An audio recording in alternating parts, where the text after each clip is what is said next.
Écoutez, c'est passé un grand moment. Nous avons souhaité organiser une rencontre entre les personnes en très grande difficulté, souvent qui vivent à la rue, qui sont ou dans des pensions de famille, et de les faire rencontrer les sénateurs. Et quand j'ai rencontré le président du Sénat, il a tout de suite accepté que ce soit dans l'enceinte du Sénat, sous les ordres de la République.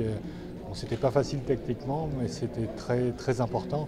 Et je crois que ce matin, on a eu un très grand moment d'émotion parce qu'ils ont raconté leur histoire de vie, mais aussi un très grand moment de démocratie parce qu'un échange direct entre des personnes en grande souffrance, en grande difficulté, ou pour certains qui commencent à s'en sortir, avec des représentants de la démocratie, des représentants de la République, je pense que c'était vraiment très important. Et d'ailleurs, le fait que les sénateurs, y compris le président, restent toute la matinée, et plus de 2h30 à échanger, écouter, montre que c'était un moment exceptionnel.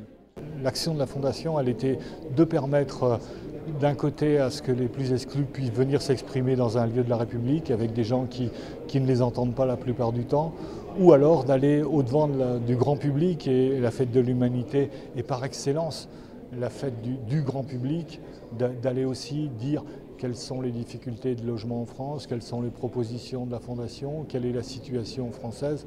Et donc voilà, je pense que les deux sont des symboles très forts. Le 3 juillet, venir au Sénat, et à la mi-septembre, venir à la fête de l'humanité.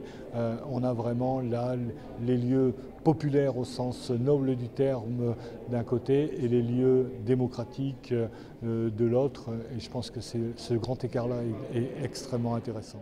Cette année, nous avons décidé de s'adresser davantage aux jeunes et d'expliquer la problématique du logement des jeunes.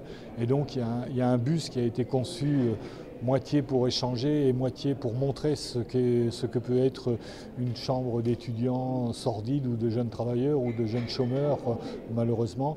Et donc, la sensibilisation à ces conditions de logement d'un côté et à la problématique du logement des jeunes en général, c'est ça qu'on viendra apporter à la fête de l'UMA, qui est, je vous disais tout à l'heure, en même temps la fête populaire, mais en même temps qui draine énormément de jeunes et qui sont, avec les femmes seules, les principales victimes aujourd'hui de la crise du logement en France.